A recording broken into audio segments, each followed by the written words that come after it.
Bonjour, c'est l'heure d'une comédie française entre Carole Barjon de l'Obs et Gérard Leclerc de Radio Classique. Bonjour à tous les deux. Bonjour.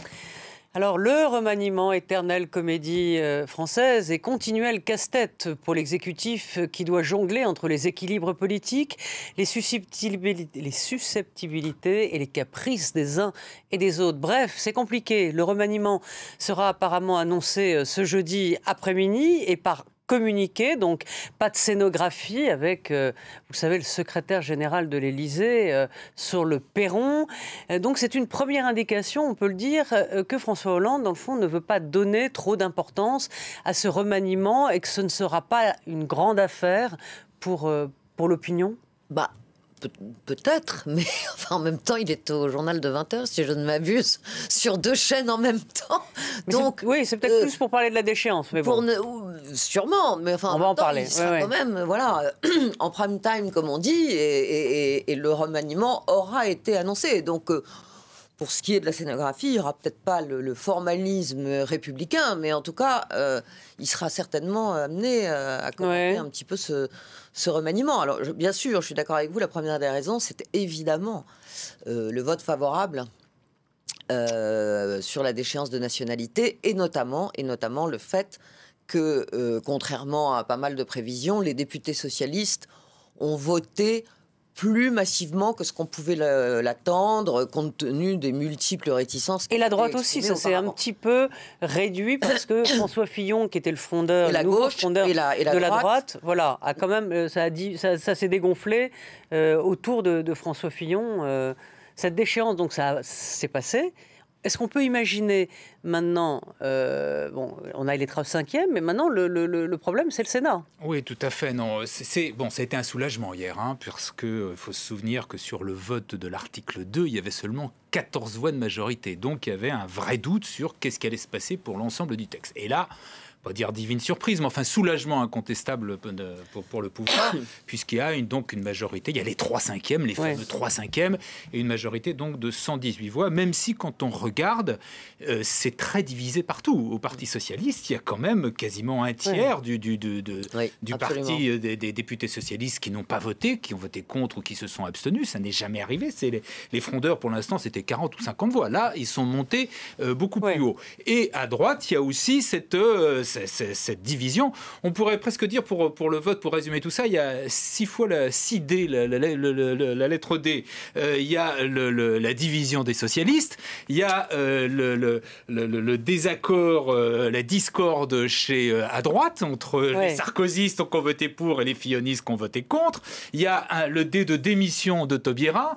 Il y a le D de désaccord entre le Sénat et l'Assemblée. Ah, mais... Et à la fin, c'est brillant, Gérard, ce matin. Il y aura peut-être un 6e D qui sera le D de divorce entre les parlementaires et l'opinion publique. C'est d'ailleurs peut-être là-dessus que va jouer François Hollande, c'est-à-dire quelque part mettre la droite devant ses responsabilités en disant en gros, l'Assemblée est à gauche, l'Assemblée a voté au 3/5e, maintenant c'est au Sénat qui est à droite de faire pareil. Ou s'il ne le fait pas, eh bien il sera quelque part en désaccord, en divorce avec l'opinion publique, qui reste très majoritairement favorable à la réforme. Un peu moins qu'avant, mais toujours majoritairement. 70. Malek Bouti disait aussi une bonne... je crois que c'est tout à fait juste, c'est-à-dire que on voit bien que là, François Hollande va sûrement, maintenant que les socialistes ont mieux voté que prévu, il peut d'autant plus facilement rejeter la responsabilité sur la droite si le texte ne vote pas, notamment au Sénat où il faut que ce soit conforme.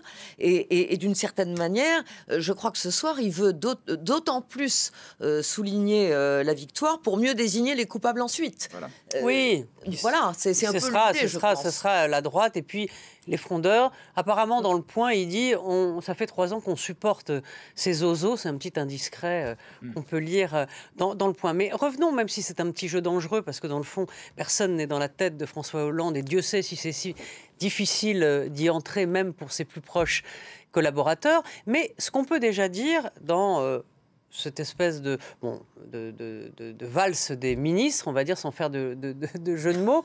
Manuel Valls, justement, reste donc au gouvernement. Donc on peut imaginer qu'il n'y a pas de changement de ligne, en tout cas. Ça va être le marqueur de ce remaniement. Peut-être des écolos qui vont rentrer, mais la ligne, on va dire, ne change pas. Oui, François Hollande dit toujours lui-même qu'en fait, un remaniement ministériel, c'est quelque chose qui intéresse les médias pendant 3 jours. Oui. Après, tout le monde... Et encore, Et en même jours, temps, là, c'est un cas un peu particulier, puisque d'une part, on est à quelques mois, enfin, à peine plus d'1 an d'élection présidentielle. Ça veut dire que ce sera le dernier gouvernement. C'est le gouvernement qui va... éteindre la lumière. Et voilà, et comme vous dites, qui va éteindre la lumière. Alors à partir de là, il y a 2 questions pour un remaniement. Vous avez le périmètre et le sens. Le périmètre, c'est-à-dire combien de ministres vont être touchés. Là, pour l'instant, c'est encore, on sait très bien, forcément, il y aura les affaires étrangères, puisque Laurent Fabius s'en va. Il y aura Sylvia Pinel qui retourne dans sa région. Et donc, pour le reste, on ne sait pas trop, mais ça peut très bien aller à l'environnement. Ségolène Royal changeant de poste. Ça peut aussi concerner, après tout, Marisol Touraine. Enfin, voilà. Et la deuxième chose, c'est le sens. Et là, le sens, c'est là où c'est pas simple. C'est qu'on ne voit pas le gouvernement changer de ligne politique. Et en même temps, il serait quand même utile qu'il élargisse un peu son assise au-delà d'un gouvernement qui, pour l'instant, n'est que hollando-valsiste. Et donc, l'idée, c'est notamment de faire venir des écologistes. Oui, et probablement plus... Donc, à ce moment-là, pas de Jean-Marc Ayrault. S'il y a des écologistes, l'un n'empêche pas l'autre. Parce que Notre-Dame-des-Landes, quand même, c'est une grosse crispation pour les écolos. On a l'impression quand même que Jean-Marc Ayrault est assez tenté. Et pour revenir à la mission de ce gouvernement qui éteindra la lumière, il aura évidemment la mission d'essayer d'inverser la courbe du chômage, puisque c'est quand même le dernier gouvernement avant la présidentielle. Donc, et cette dernière chance, là, Hollande joue un petit peu son va-tout. Mais ce qui est compliqué, je pense, pour lui, c'est que derrière ce vote favorable sur la déchéance de nationalité, c'est quand même un peu une victoire à la Pyrrhus, parce que malgré tout, il n'y a jamais eu autant de défections. Du côté et dans son propre camp, c'est-à-dire dans sa propre famille, c'est-à-dire la famille socialiste. Donc quand on fait l'addition un petit peu de toutes les oppositions qui s'expriment, qu'on nous explique que Montebourg est en train de se préparer son retour, c'était évident. Non, mais il y a les frondeurs. Enfin, si vous mettez tout ça bout à bout, ça finit par faire beaucoup et en tout cas peut-être à poser un problème de ligne précisément. Avec quand même une bonne nouvelle aussi pour François Hollande hier, c'est Jean-Luc Mélenchon qui dit que quoi qu'il arrive, il part à l'élection présidentielle, ce qui veut dire que l'idée de la primaire qu'on voulait imposer à François Hollande en disant toute la gauche rassemblée pour oui, mais ça on savait que Mélenchon n'irait pas donc c'est assez facile pour les socialistes majoritaires de dire voilà, de toute façon on peut pas le faire. Oui, déjà il n'y aura pas de candidat. C'est sûr que j'avais une petite question qui me taraude quand même, parce que les journalistes, alors à ce petit jeu évidemment on va tous se planter, donc on évite, mais bon, il faut prendre quelques risques dans la vie.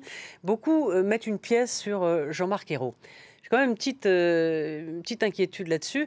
Est-ce qu'il n'incarne pas, d'une part, le passé, c'est-à-dire, et un passif, c'est le début du quinquennat de François Hollande, avec le gourdin fiscal qui, quand même, a planté les 2 premières années de François Hollande. Je ne vois pas trop ce que ça apporterait, parce que je ne suis pas sûr que ça va enthousiasmer le pays.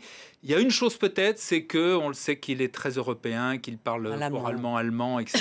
Et donc, dans le cadre de... Comme l'Europe va sans doute, l'Europe est en crise, donc va devenir au cœur de l'actualité. Voilà, il y a cet argument-là. Pour le reste, je suis sceptique. Carole est pas non, d'accord. Moi, pas du tout. Je vais prendre sa défense. Non, mais je le dis, j'attaque pas, alors, mais... non, parce que je pense qu'il a... si vous voulez, je crois que les critiques, qui étaient effectivement assez violentes au début du quinquennat contre Jean-Marc Ayrault, on s'aperçoit peut-être avec le recul que François Hollande y était aussi pour quelque chose. Donc, d'une certaine manière, c'était injuste. Je pense que ça a dédouané aussi Jean-Marc Ayrault, qui apparaît comme un homme sérieux, comme quelqu'un qui finalement, non, mais ça, c'est sûr. Comme aurait dit Alain Juppé en son temps, assez droit dans ses bottes. Et voilà, et avec une certaine cohérence. Non, mais je parlais d'image, de symbole, de climat qu'on envoie. C'est pas le changement, mais c'est le retour, c'est maintenant. C'est la solidité pour un poste qui est quand même très important. On peut pas mettre, je veux dire, n'importe qui. Il faut quand même que ça. On peut mettre Ségolène Royal. Oui. Non. On verra. Le silence dans les rangs. J'ai envie de juger avant, de toute façon. D'accord. Oui, c'est pour ça que je voulais en dire un petit mot, parce que quand même, ça intéresse pas mal de gens. Carole, vous étiez hier en reportage pour l'Obs avec Alain Juppé. Oui. Vous m'avez dit, il est en pleine forme, Alain Juppé. Alors bien sûr, là, il flotte dans les airs. Ah oui. Il flotte dans les airs et dans les sondages. Il est au firmament des sondages. Alors, qu'est-ce qu'il vous raconte? Il est évidemment très prudent là-dessus, parce que, voilà, nous sommes en février 2016. Et la primaire, c'est quand même à la fin du mois de novembre. Mais on sent qu'il se lâche, vous voyez. Voilà, hein, il est très détendu, il fait le job. Il est assez convaincant. Il y avait quand même pas mal de monde pour l'écouter hier soir.